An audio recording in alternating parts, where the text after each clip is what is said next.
Hi, I'm Christine Daigle. I'm Jena Brown. I'm JP Rindfleisch. I'm Kevin Tumlinson. And I'm JD Barker. Welcome to the live episode of Writers Inc. So full disclosure, like I keep looking off to the side, I've got a contractor that's working on the addition in our house right now. I think I told you when we built this thing, I added a couple of those hidden like bookcase doors. So one of them is on a bathroom in there, and the other one leads from the addition into the main part of the house.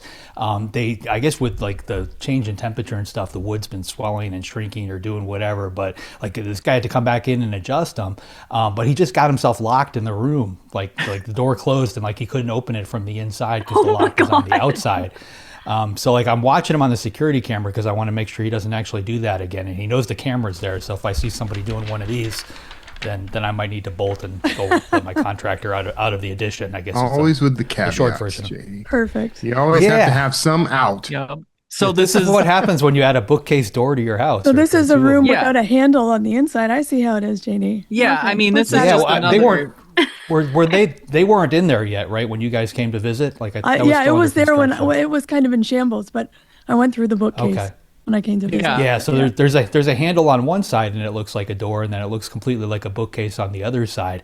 But they both have locks in them, and like the locks are turned off. But I guess because of the way the wood is like swelled or whatever, like the lock is still engaging. So like I had to go from the other side of the door and basically manually release the lock to let him out. So I think he blocked it with something. But like if the door closes again, he might lock himself in there again. So this is clearly promotional material for JD's next escape room thriller. Yeah. So that we can know. It's a locked Get- room mystery. Get The out of Barker's charcuterie house. door. Perfect. All right. Do we want to jump right into the news? Well, let's jump into the news so we have time to take questions. I'm game. So in the news, novel beginnings. ProWritingAid has launched, quote, Novel Beginnings, a $95,000 global contest for unprecedented or unrepresented fiction writers who have not yet published a novel with an established publisher. Entrants submit the first 5,000 words of a fiction manuscript, with one grand prize winner receiving $50,000 and up to 9 additional writers awarded $5,000 each. Just a heads up that there is a $20 entry fee if you are not a member of ProWritingAid. All right. So who signed up? I don't think I I'm will be eligible. signing up. Yeah, but I think I'm going You're to. not eligible, Yeah. Kevin. You can't have published. Well, that's true.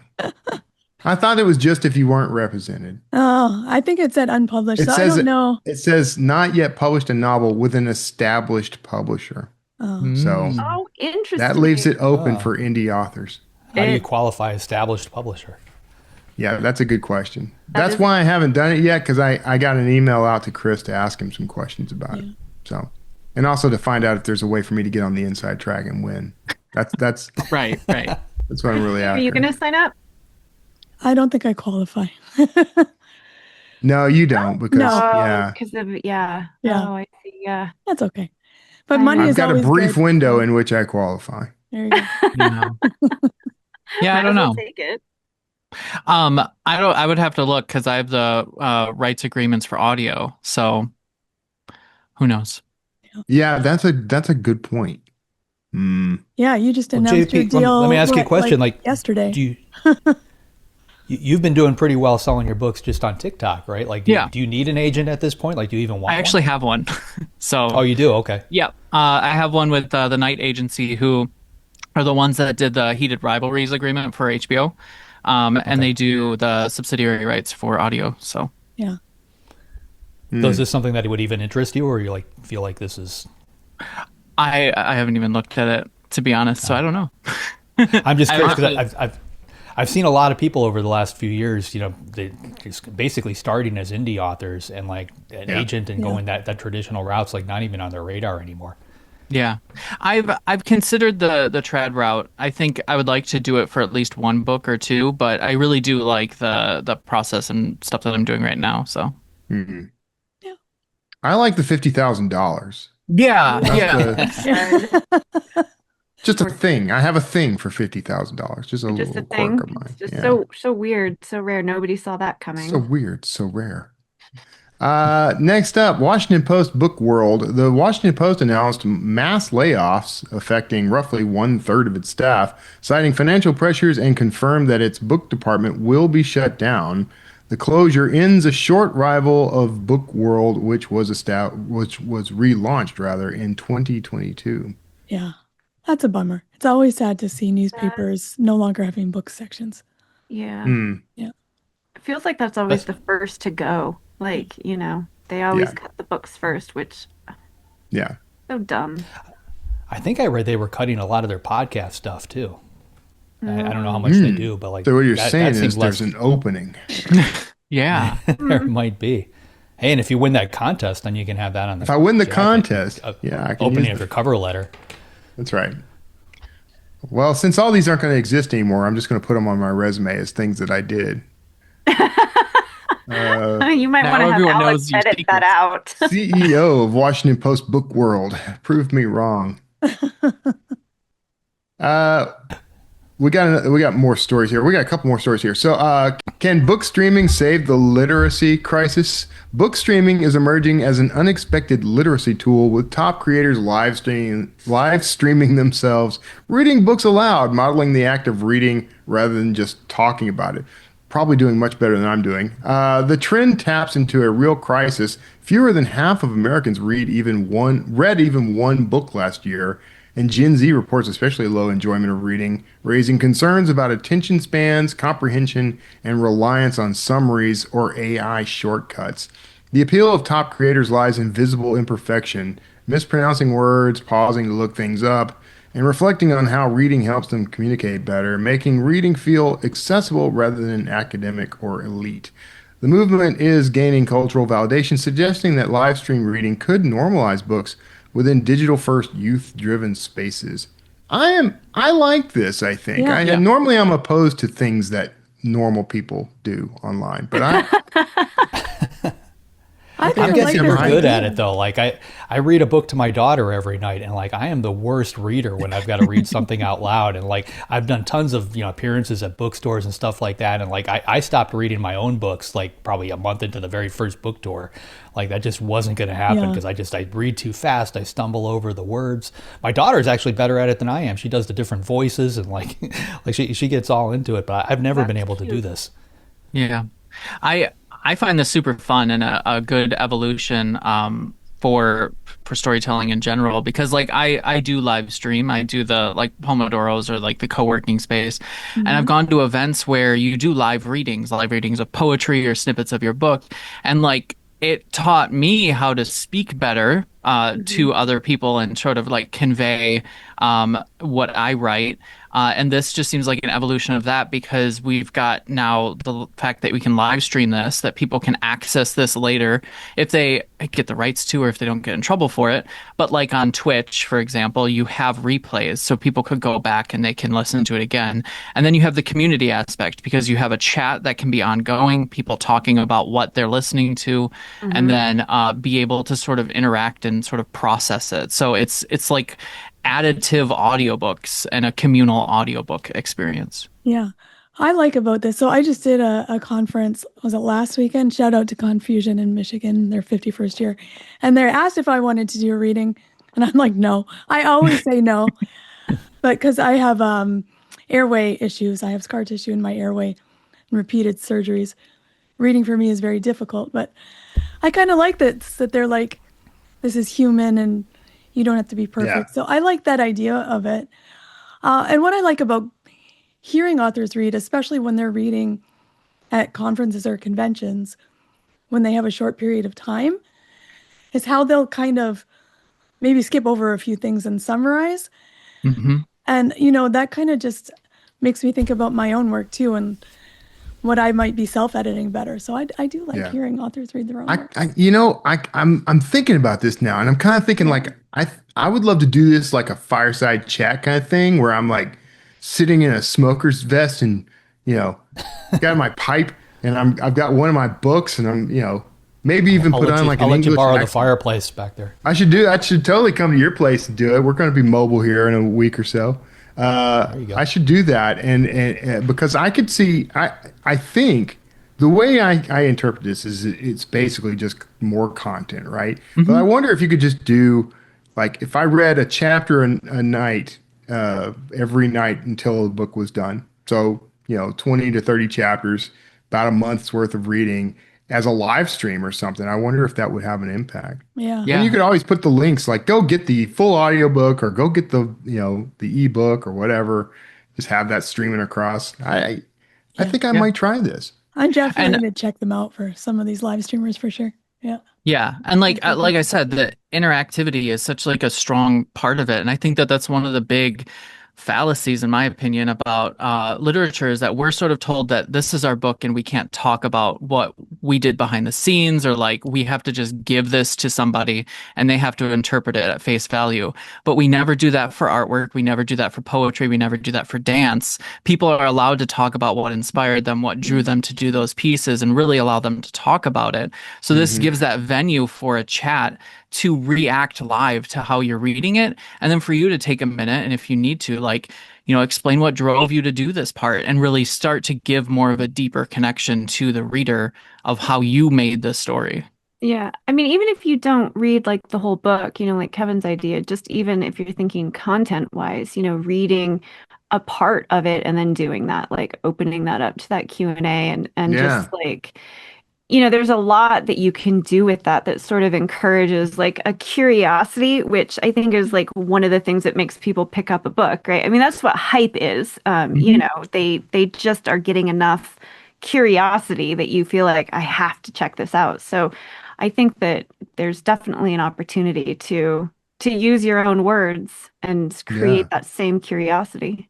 I like it. I like this a lot. I'm going to probably do this. Cool. We'll see. Maybe I'll read one of JD's books. Maybe you should have some writers and guests on, huh? Well, I'll come read on your yeah. channel. We're gonna do. That would be the fee for using my fireplace. There you go. Gotta do my book. I'll send you your book. As long as I don't, yeah, okay. I get to pick the book, though. You don't get to pick That the works. book. All right. Next up, bookshop.org and Draft Digital partner to make self-published ebooks available through indie bookstores. Bookshop.org and Draft Digital have partnered to allow indie bookstores to sell self-published ebooks, bringing hundreds of thousands of indie titles into Bookshop.org's ebook platform for the first time. The financial model strongly favors indie bookstores. 100% of Bookshop's ebook profit goes to the affiliated indie store, making the sale, and if no store is selected, profits are shared across participating bookstores, positioning ebooks as a meaningful margin booster for indies. The move is framed as a strategic challenge to Amazon's dominance, with Bookshop noting that ebooks already account for 5% of its sales after just 1 year, proving indies can compete digitally when pricing is uniform and inventory is unlimited. Both companies see a natural alliance between the indie authors and indie bookstores, especially as self-published authors continue to drive growth in romance, horror, and fantasy. If you distribute ebooks through D2D, you can opt into bookshop.org today from your publishing dashboard. And it is very easy. I did it yesterday. You log in, it pops up. Do you want to list all your books? You say yes. Or otherwise, you can say, I'll do it one at a time later. It's very easy. This is big news, by the way. Can you do it if you're in Kindle Unlimited? You can't, right? No. Only if you are distributing your books via Draft Digital, which can include Amazon, but if you're in KU, you can't distribute anywhere else anyway. So this is really, really big news. It's been kind of a thorn in all of our sides for decades, really, that indie bookstores don't carry indie author titles because they really usually can't afford to. Yeah. There's no returns. There's all kinds of reasons why it doesn't happen. So this is a way. And if they are, promoting, I think now that I'm in some of these stores, I may start reaching out to them and start offering to give them swag and posters and things like that to promote my ebooks, so that they can profit from those sales. Now they've got an incentive to do that. Yeah. I love all of this. I love it for indie authors and I love it for indie bookstores. As we talked, we had Bob on from Good Neighbors before talking about how some publishers going direct to consumers could hurt the indie bookstore ecosystem. This is going to help it So anything that helps indie bookstores, I'm all for that. I think it's great. Yeah. Yeah. I'm pretty connected to one of our local indie bookstores, and they always talk about Bookshop as just a secondary opportunity. We've talked about the fact that Bookshop was planning to do this almost like 2 or 3 years ago. I So it's remember really that. nice finally seeing it happen. And like as you were talking, I literally just did it. Like it took 2 seconds to do it. So I was like, oh yeah, I got to do this now. You are So- famous for this. When we were at Author Nation, JP literally bought a website when someone was talking about what your website should be during that talk. He's like, I just did it. You just got to do the thing right there. Otherwise you Right. forget. Well, I love yeah. it. Yeah. Never, the never good to thing. procrastinate. Yeah. All right. We got one final news story, and then we need to There's just a lot open of things news this up. week. Like, wow. A lot happened in the news. This is a big publishing week. Yeah. Ingram Spark announces free revisions. Ingram Spark now has no limits on revisions for existing books, and the revisions are free. Previously, updates were $25 each on books past the 60-day mark. There is a trade-off, though. While update fees are going away, Ingram Spark now has a higher market access fee of 1.875%, up from the previous 1%. The upside is more flexibility and no penalties for improving your book. The downside is a slightly higher recurring cost for global distribution. I don't know if that's much of a downside, but I will say, looping back to Draft to Digital, when I was with them and we took on Ingram as our print partner, that $25 fee was a big pain, and Draft to Digital actually started giving every author a free credit once every 90 days to do that update, and that was coming out of D2D's pocket. So this is another big one all around. It's going to be probably beneficial to D2D, which is beneficial to indie authors. So Yeah. it's good news. Agreed. All right, cool. You got to say more than that. We got a whole hour to fill here. No, we have What's- questions. We have questions. We have We do people have here questions. live in the audience, and hopefully they have some questions. You know that manuscript you've been editing for the past year? One that's almost done, but never quite gets there? Well, right now, it's crying out for help from this episode's sponsor, AutoCrit. Quite possibly the most powerful all-in-one writing platform, AutoCrit puts an entire publishing team in the palm of your hand. Get access to customizable automated alpha and beta readers, plus series-wide story analysis, marketing support, line editing tools that can help you catch the mistakes you miss, and even more, including exclusive craft events only for members. The value is insane, and right now you can grab lifetime access for just one payment. No monthly fees, no usage limits, no caps, no tokens. At AutoCrit, unlimited means unlimited. It's time to finish your book. Start making real progress, escape revision limbo, and publish with confidence story after story. Check out autocrit.com/JD to save 50% on lifetime membership right now. That's autocrit.com/JD. And by the way, if you are shy about asking questions, we do have some primer questions we can ask. And I do have some email questions as well. Yeah, that we I got think some are- that people have sent us. So couldn't be here. but at we would this rather time. hear from you. Who among us has a question? Can they have like a way to raise their hand digitally or something, right? You can just put it in the chat. Yeah, go ahead. Yeah, put it in the chat. Or raise your hand if you want to come on live and talk, and I will unmute you. There's some stuff. My brain's popping back up. at the bookstore thing. I'm trying to figure out how to make this work because when I've got new titles coming out, I always distribute wide for the first 90 days, and then I pull them back and drop them into KU. I've got a local bookstore that works really close with me on a lot of stuff, so I'd love to be able to put some of that money in their pocket. So I got to figure out how to make that happen. Even if it's only for 90 days per title, I think it's worthwhile. Yeah. Yeah.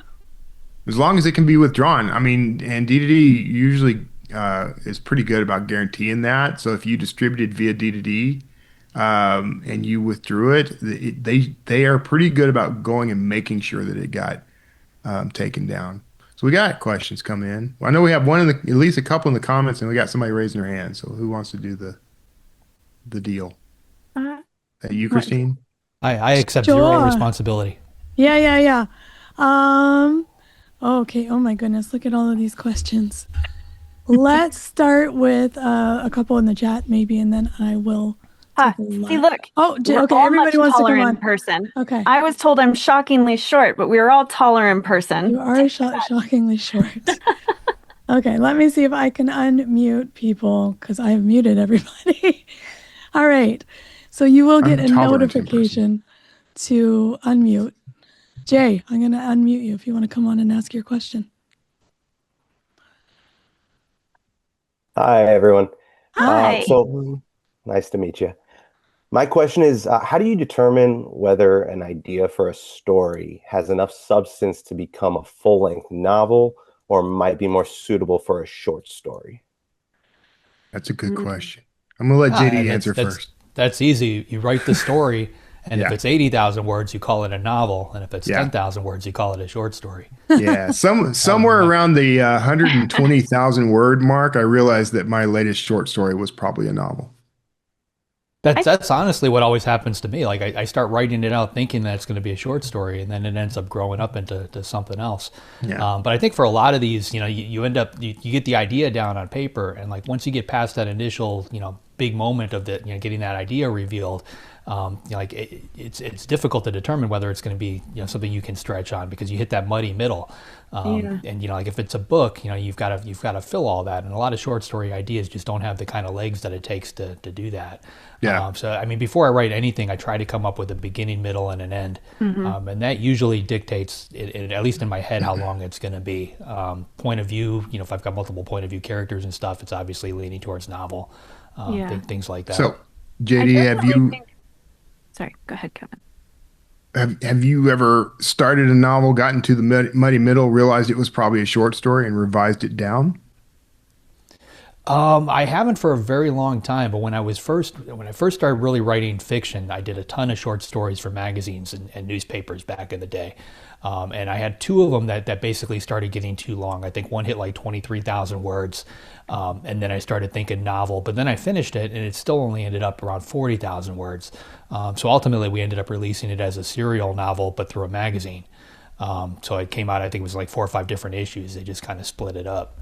But otherwise, I've never really had that happen. I love the idea of writing short stories, and I always tell myself I'm going to find the time to do it, but I've never actually made the time to write short stories. I can tell you King, like Stephen King, like he writes short stories on Mondays. So like every Monday he spends on short stories. The rest of the week he writes on a novel. And that kind of balances things out. Or that's what he used to do. I don't know if he's still doing that today. That's an idea. Like that to me. Yeah, that kind of makes sense, because I'd have to force myself away from the book in order to do it. Yeah. I do think that outlining also helps with that. Like, I mean, even going beyond the beginning, middle, and the end, like that, that's part of outlining. But like, obviously, if you're kind of tracking something down, you can start to tell, are you really having to like really dig to make those plots, go the distance or not. Yeah.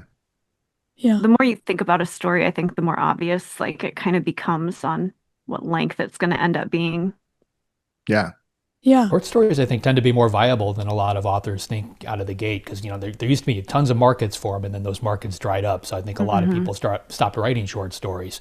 Yeah. But, you can put them up on Amazon at 99 cents a pop, and sell a gazillion, in little amounts. From a film and TV standpoint, they're priceless. Like if you can put out a collection of short stories, there's a good chance you might have 2 or 3 different things in there that get optioned. Instead of like one novel, which is just just the one book can get optioned. But like I've got friends that have collections of short stories, and like half the stories in those books have gotten optioned for film and TV. Yeah. A good practice actually, and I've done this in the past. I need to do this again, but for a while I was posting a lot of shorts on Amazon and elsewhere, and then at the end of the year I'd collect them all into like a collection, and so now you get multiple books for the price of a handful of short stories. Yeah, if you did that too, like if you have a Substack or something, you can put them on there, and then like you said at the at a certain point now collect them, and you have an anthology that you can sell. That's an interesting idea. Yeah. I would say, like, to your question of how to determine is there enough substance? I think trying what they're saying, like trying to start with a short story, see if it fits those parameters. Like for me, I think that I grew the most when I started writing short stories and then realized that I had more substance to put in there.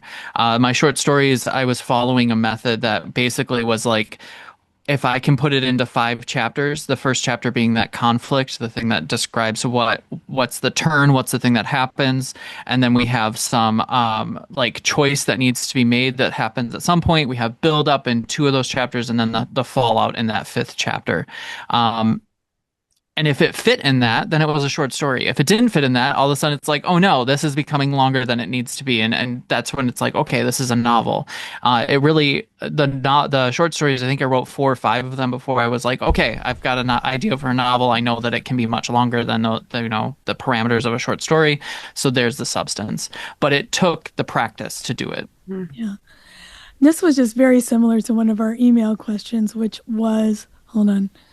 At what point in the conception or draft process do you know whether a book is going to work? And I think it goes, for me, what Jena was saying about outlining. First of all, I write the back of the jacket blurb. JD made me do that, and I have carried that over to see if it's a good concept, talk to some people about it. But I really do like outlining to see if the story's going to work. Because if I outline it and I'm like, this doesn't make any logical sense, then I'm probably not going to spend, 9 months to a year of my life trying to make it work. So, I know. Okay, I'm just going to go in order of the questions that we got here. All right, this one's from Sam. To everyone, out of all the episodes, who has been your favorite guest? That is such a tough one. I have mine. I know mine. Okay, go, Kevin. Right off. You go first. My favorite guest was Orson Scott Card, the guy who effectively was the whole reason I started writing fiction in the first place. Fair. So The fair answer. yeah, and I have JD to thank for making that happen. So thank you, JD. He's become a good friend of mine now. We're having another call like tomorrow. Yeah. Ooh, fancy. Nice. Cool. Yeah. Who's my I don't do any of the interviews, so I've got doesn't the have any easy guess. part. Yeah. I mean, if I don't say Patterson will get mad at me. I mean, he's like, when he comes on though, he's always just full of really, really good advice. I think for me, just getting Kuntz on that one time, like that was a huge win. Yeah. Because I've been talking to him for years, and he's always been giving. He's one of those guys that I've always gone to for advice, and like he just knows everything about this industry. So just getting an hour out of him was fantastic. Karen Slaughter is always good. Like we've had so many good ones. Yeah. Karen still has my favorite piece of advice, which is if you think a bestseller is a piece of crap, take another look and figure out why it's a bestseller. I mean, Yeah. that really has changed my perspective.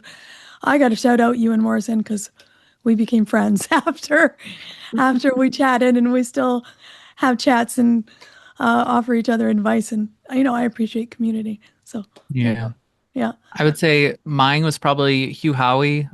He was just so generous with his time, and like he was so easy to contact and talk with. And then his like insight into characters, and if you don't know your character, ask yourself what's in their pockets. And that's just such an easy, quick question, and then it sort of defines.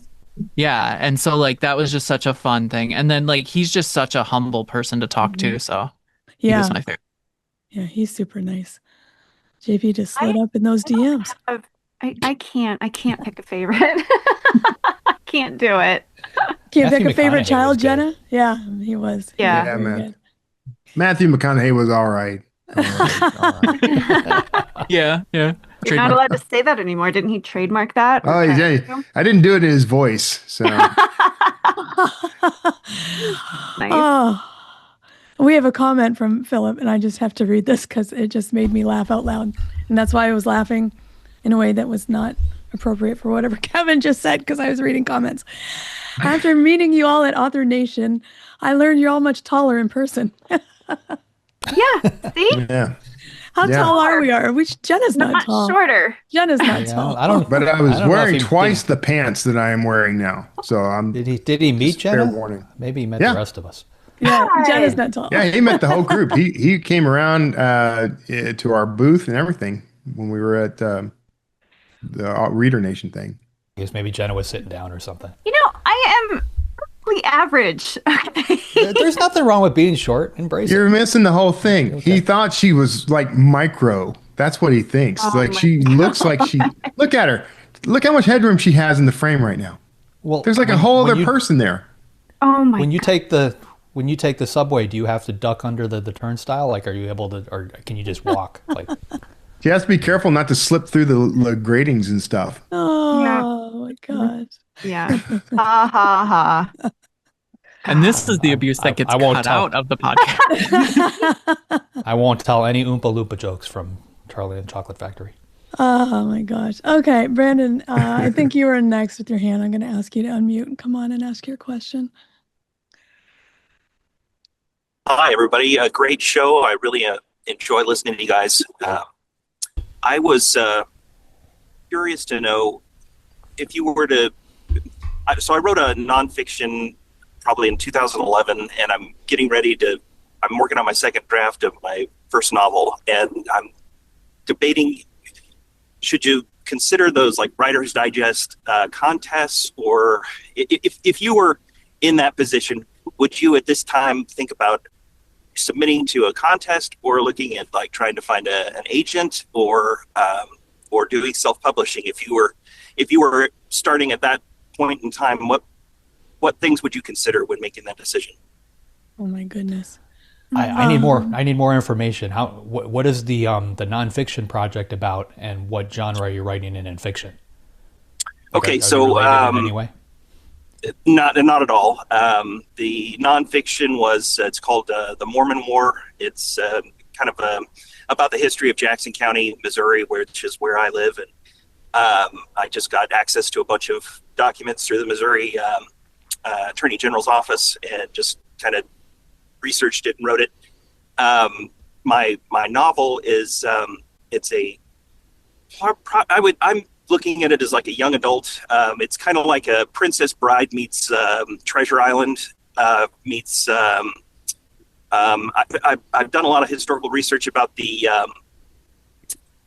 9 Years' War, and so it's going to follow a 14-year-old kid from Scotland who's the cousin of Captain Kidd, and kind of interweaving a fictional character through Captain Kidd's life in the Caribbean, fighting the French and things like that. Okay. I mean, if that's the case, I would honestly, like, I always encourage people to take the traditional route first.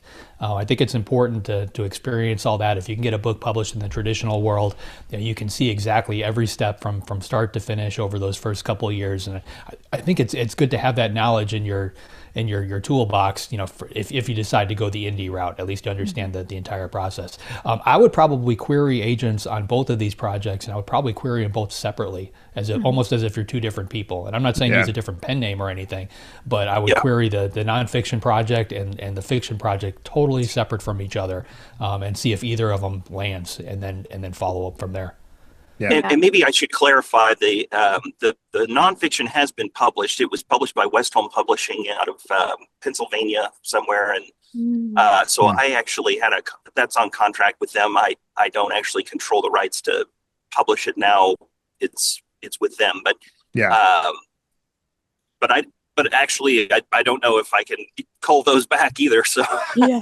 that would be interesting. But I will say that to me, that makes an even stronger case to query the fiction and, make sure that you mention, even though it's nonfiction, I'd make sure to mention that you've been published. It does give you some street cred, and, list that book out, say, hey, I had a nonfiction published, blah, blah, blah. Anything you can do to kind of show that agent that you are worth the investment of time, and energy.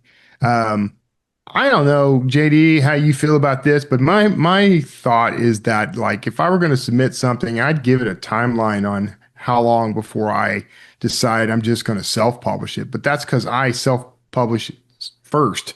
So I don't know if that's a wise idea from a traditional standpoint. And I think it really just comes down to what kind of career are you looking for?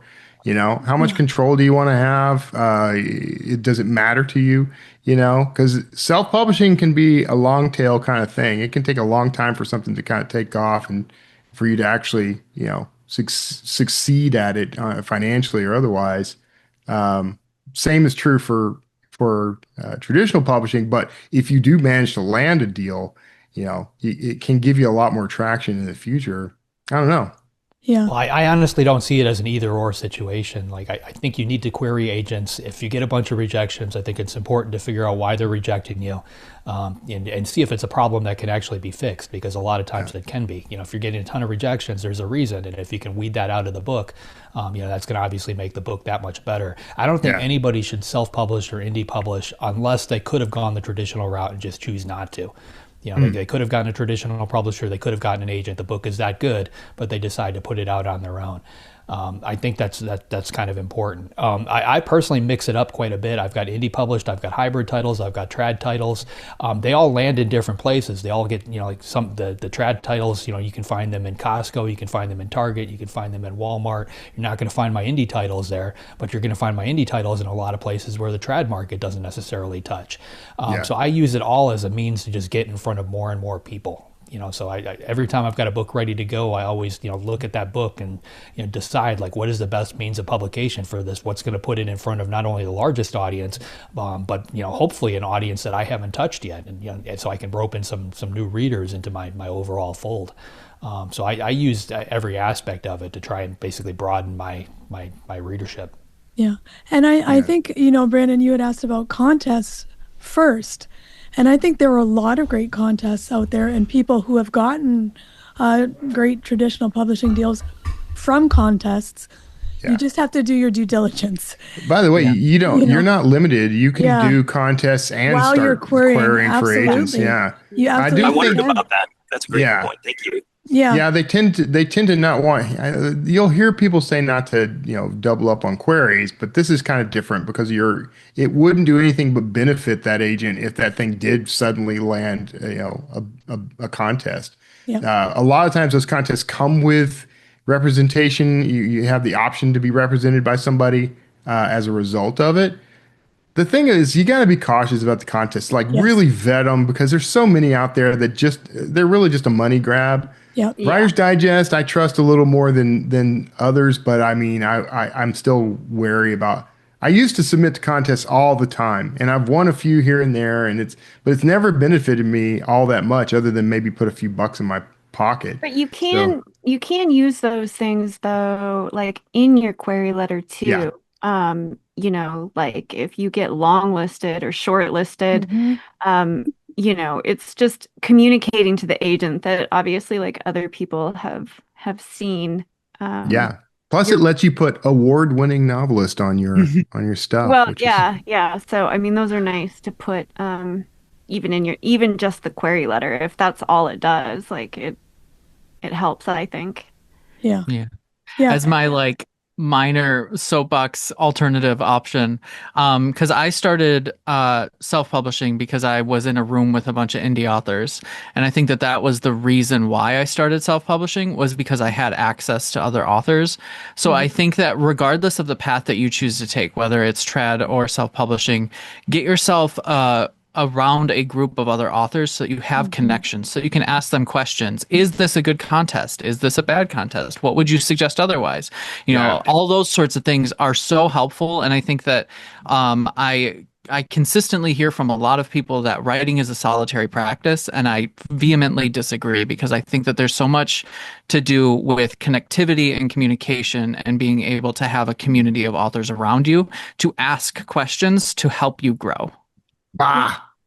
I'm here by myself. I love it. We're all fake, and Kevin's just here with none of you people. You're all just digital noise to me. And that is how Kevin truly feels. No problem. Thank you all for your advice. I really appreciate it. I thank you very much. That means a lot.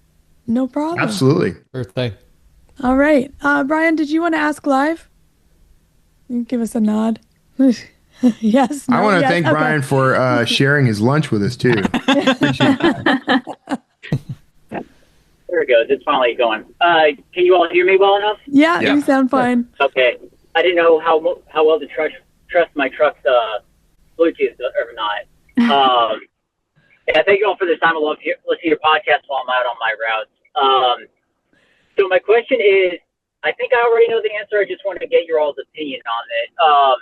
And it's about like, so I'm effectively trying to be like a modern C.S. Lewis of writing Christian living books and also writing fiction books. But the difference is my fiction isn't going to be Jesus in your face like C.S. Lewis's books were. They're going to be more so like the Christianity or whatever moral stuff is more going to be like in the background, and I'm just focusing on like making the story happen. So like my first book just released on Amazon Saturday called Individual Christianity, and it's you're responsible for what you believe, not the guy behind the pulpit. But like my next book is my novel I'm trying to finish is like Narnia with Animorphs, and there's dragons in it, and it's Narnia if animals actually fought like animals. So it gets very graphic, very dark. And so should I worry about readers from one audience carrying over to the other, or should I just write the book and let the audience find the books? I know my take. Yeah, I mean, I've always approached this as from a brand standpoint. Like you have to build an author brand, and the big portion of that author brand is the author voice. Yeah. One of the things the advice I got very early on, because I wanted to bounce around in genres, was to make that clear from the get-go. So if you go to my Wikipedia page says I'm a suspense author, and I may include elements of horror, sci-fi, this or that. Suspense is my common thread. So every novel has some element of suspense, but I can branch off in all these other things. And as long as that common thread is there, I find that the audience comes along for the ride. If it was, totally different, completely out of left field, and completely different type of book, I don't know that would work. But it's important, I think, to do it from the very beginning. I use this story a lot when I do talks in front of writers groups. But like I got this advice from Dean Koontz. He told me to bounce between genres. So I ended up writing a horror novel, then a thriller novel, another horror novel, and went back and forth. Patterson, like his first book that hit was Along Came a Spider, serial killer novel. So then he churned out 3 or 4 more of those exact same serial killer novels, and then he got bored with it. So he wrote a book called Maximum Drive, I think it was, about a girl with wings, which was so different that his fans completely pushed back on it because they weren't expecting it. But if he had done that as a second novel and then bounced back to a serial killer and back and forth, I think the fans would have been a lot more understanding. So it's good that you're doing it from the get-go. I think it sounds like you have a bit of a plan together. I think you just kind of need to keep that in mind and figure out long-term, this is where you are on your second book. Where do you see yourself on book 10? And try to map out, that strategy and just fill in the blanks as you go. Yeah. That's something I'm actually grappling with right now, Brian. So I appreciate the question, because I think we've talked about it before. I started in serial fiction, pen named on Kindle Vella, and did sci-fi adventure. And then, kind of raised my hand when JD needed co-authors and said, I'll write a serial killer thriller, which is like way outside of anything I had ever written before. And so now I'm trying to figure out again, where am I writing? I'm kind of writing in that thriller space and that sci-fi space and seeing if there's overlap and blend, but it's a bit tricky. So I do think it's branding.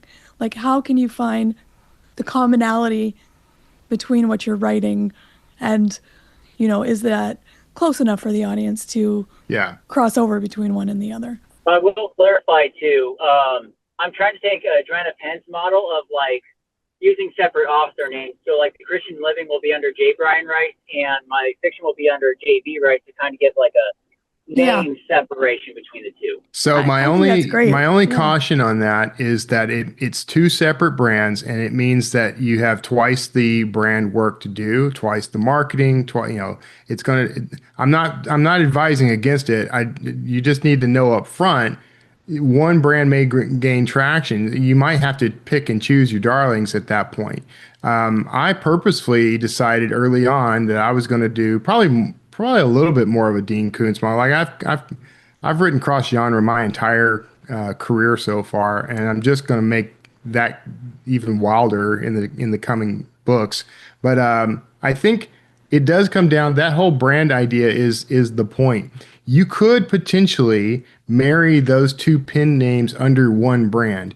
If kind of a JD Robb kind of thing, I think that's the author, right? That's Nora Roberts. Nora Roberts. That's Nora Roberts. That's what I was going for. So it's not a secret at all that JD Robb and Nora Roberts are the same author. Yeah. But when she writes one type of fiction under one pen and another under the other. But her fans come to both.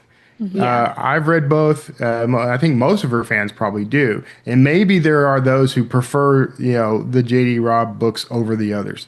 But there's going to be a growing crowd of people who just follow her. So what you might do is just focus on creating brands for those, but do all your marketing and everything. Don't make any secret of the fact that this is you. Yeah. Especially since it sounds like your nonfiction and your fiction have a related theme. It's not going to jar anybody for you to kind of switch gears. Well, I think like with Joanna, she has Joanna pen and it's a JF pen, I think. They're so close that it's no secret. And I think you've done the same thing, Brian, which I think is smart. Because, people go to your website and you can have them on the same place. And there's that separation of the two names. But it's the same author. So I think that's smart. I have another pen name that nobody knows that makes a lot of money. I'm going to find out one day. Yeah, we are going to find it. We are. All right. It used to make a lot of money. It doesn't make much money now. Yeah. Okay. Thanks, Brian. You all. Malcolm, did you want to come on live and ask, or you just want me to read it? Come on live? Yeah. Okay. Go ahead. Well, thanks. This is a little intimidating, as you are all heroes of mine. So, well, we are judging you.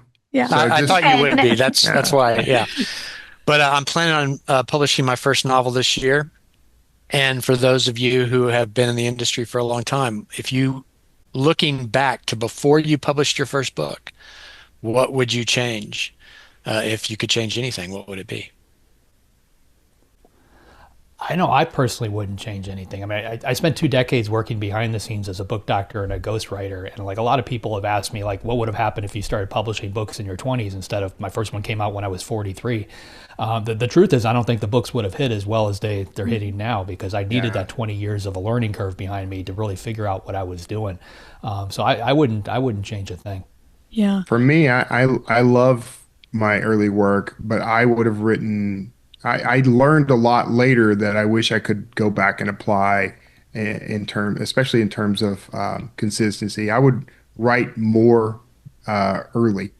I would write more books than I wrote earlier in my career is the only thing I would really change. I would have waited longer to publish, because I did have a book, the very first one that I just wrote with a friend, and we threw out to 2 small publishers, and one of them picked it up, and then they're like, I would have waited longer. Like, I think about Josh Malerman, who I think was it Bird Box was like his 20th book that he wrote or something. Yeah. And then he had all those books in his back catalog that he could call upon. Yeah, I wish I had more books in my catalog, but now, I feel like I'm in a good place going forward. So I just have to write fast, which is. I would buy Apple stock. That's the change I would make if I could go back. Yeah. Genius. Yeah. JP, anything for you? I don't know, because the first novel I had published was in 2021, and it was a dark paranormal academy. So clearly now I write cozy queer fantasy, which is a totally different story. So I think if you were to ask, like, if I knew the genre I wanted to write in, and it was the first time I was publishing that specific thing, because I like the social media aspect of things, because I would have researched that more, I would have made more connections with people directly in that genre and worked on how to build that platform. Just because right now that's where my headspace is at. I'm very much on the social side of things and like pushing and just really truly understanding the fact that you are your only and loudest advocate at first, and you will still be your loudest advocate at the end of the day. There can be lots of other people that join in, but like you have to kind of fake it until you make it, more or less, right? And I think that having that mindset and just accepting the fact that like you have to be proud of the work that you put in, regardless of if there are so many things that you would like to change about it, and really stand by it and really shout about it. If you're going the self-publishing route, obviously, if you go the trad route, you have a little bit more backing, but still, I think you are your only strongest first advocate. Yeah, I think even I don't even know if it's one over the other, being your advocate, because you really have to be an advocate for traditional publishing. I think that is something that some people think isn't as relevant, but I don't know, it might even be more important that you really make sure that you are advocating for yourself. Yeah. I just want to pull out a couple other questions that are related to this since we're going on with it. What adjustments are we making, if any, in how we write or conduct the business end of our books based on the shifts we've been talking about on the podcast in the book industry? I think that's an interesting one. Are you making any changes based on the news we all talk about? I mean, for me, it's been a social media push this year, which is something I've never done. I'm doing like recording videos of me talking on social media, which I love them. I hate. Like I'm so introverted. When JD was like, we're going to put Writers Inc. on YouTube, I was like, oh my God, no, like people are going to see my face. So I guess that has actually helped me with the social media, but social media has definitely been an area I've been trying to hit more. Maybe now live streaming book readings. I don't know. What about you guys? Ooh, I'm so excited, Christine. Yeah. I love this journey for you. It's been so I've got fun. I've got a silly one. I've got a silly change that I made that has nothing to do with the news that we read. Yeah. But it had a lot to do with me listening to my own audiobooks. So I stopped putting the word chapter in my chapters. So like it no longer says chapter 1. Oh, so just like 1. And I started putting the number there. And mainly because when the narrator reads it, it sounds really obnoxious when you've got a lot of short chapters. If they're constantly like certain things work on paper that don't work as an audiobook. Like in my 4MK series, I have not only the chapter, but I also have the point of view character, their name is there, and then I timestamp each chapter. So at the start of every chapter, it's like chapter 23, so and so, Tuesday, 4:13 p.m. Which when you see it on paper, you just glance over it and it helps you keep everything organized. But when somebody actually reads it aloud, it's different. So I've actually been working with Recorded Books. They do all my audiobooks and giving them a different draft for the audiobook versus the print, where I strip out certain things that I just don't feel need to be read out loud but do work well on paper. So I guess that's a slight modification I've made. Yeah, that's smart. Yeah. That is interesting. I never actually thought about that. I guess usually when I listen to audiobooks, they're sort of more like those longer chapters, sci-fi or fantasy, and I didn't notice it. But yeah, you're right. It would maybe sound a little odd with those very short chapters, particularly with thrillers, because you really want to keep that tension. Yeah. Very interesting. Okay. I have a couple more email questions. So I think we still have a little bit more time. So let me throw out a couple of these. What skills do you think authors will need to develop in the next 5 years? Well, I mean, let's just get it out of the way. They need to know how to use AI. No. Take a drink. Oh. It is true though. Every author needs to know how to use AI ethically and effectively. I do advocate against using AI to do the actual writing of your book. But you'd be a fool to not use AI for other aspects of the work. Helping with the marketing is just right off the top of my head, one of those. But even using it for things like just kind of analyzing it to help you figure out whether you've gone off the rails or not. JD and I have had conversations about this. Just plugging your manuscript into like Claude or Notebook LM or something like that to get an overview. You can't just flat out trust it. You still got to use the AI in your skull to really kind of analyze that, but learn how to leverage that to get you thinking about the book in ways that you may not have thought of before. Yeah. It's a good skill. Don't you think it'd be better to use like the tools that are in like ProWritingAid or AutoCrit where you're at least not using your manuscript to train the LLM? Like, I mean, I get it. Like, I don't have any problem with I don't that. know. Yeah. I'd rather use a closed system that maybe it's technically AI, but it's not actually. Yeah. God knows what those big companies are doing with. I don't know. For real. I'm with you on that one, Jena. Okay, so yeah, there you go. I mean, if that's what you feel, then there are specific tools that can help you do that. But I don't have a problem with it, and don't see any alarm over it. So I use ChatGPT mostly. There you go. I'm really careful with it just because I have a lot of conversations with foreign publishers, and the rules are different in literally every country, and they're changing just as fast in some of these other places as they are here.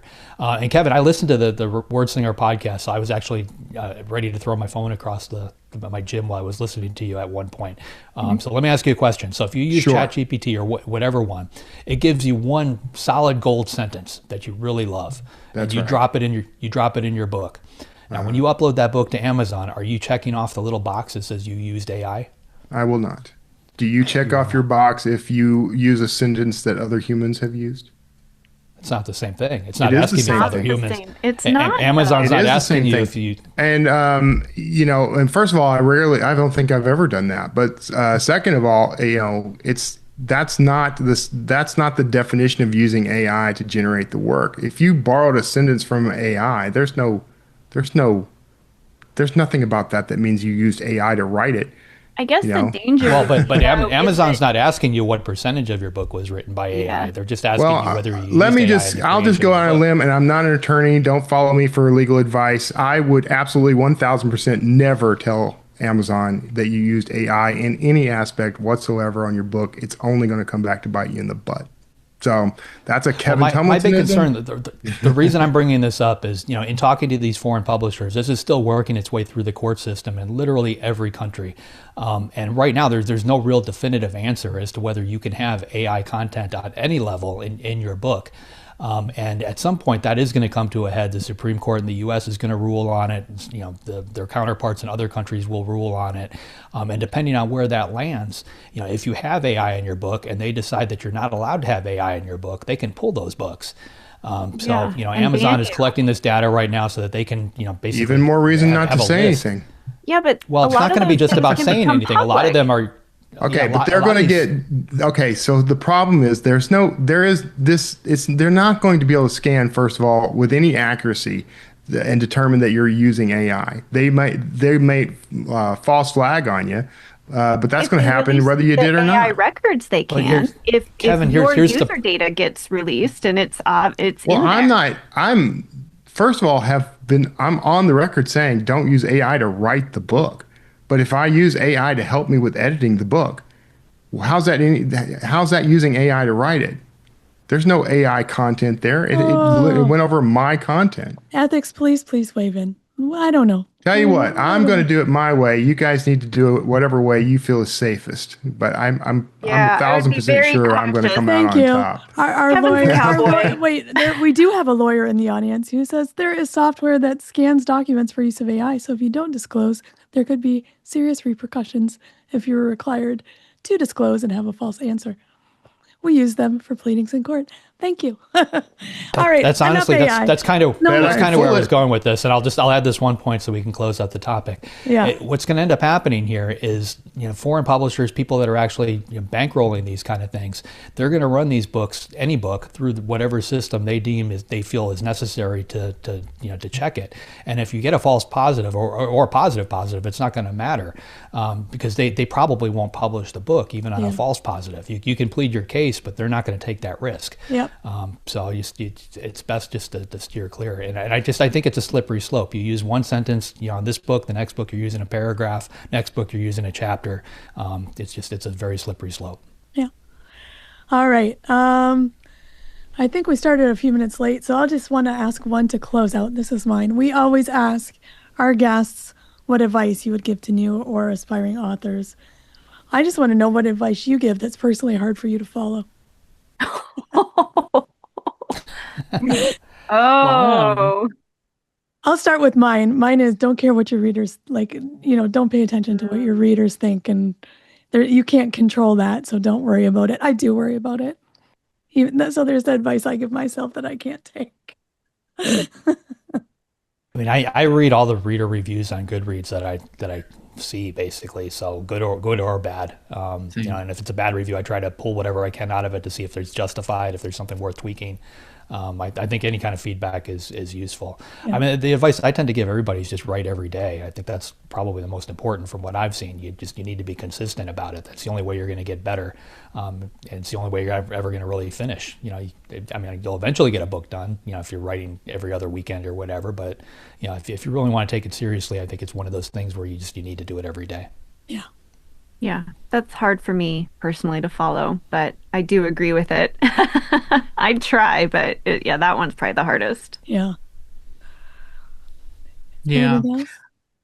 I think that push yourself if you're able, but don't have the guilt if you're not, because the guilt doesn't do anything, right? It doesn't help you move forward. It just makes you feel like crap. And I think that while I love and agree with the notion of write every day, and I think that that's a good standard to try and push yourself towards, if you have a means in which you literally cannot, except for maybe 10 minutes a day or something like that, where you could fit those in, there's always that risk that someone will just feel guilty and they'll crumble and they won't be able to do it at all because they're like, well, if I can't do it every day, I'm not a writer.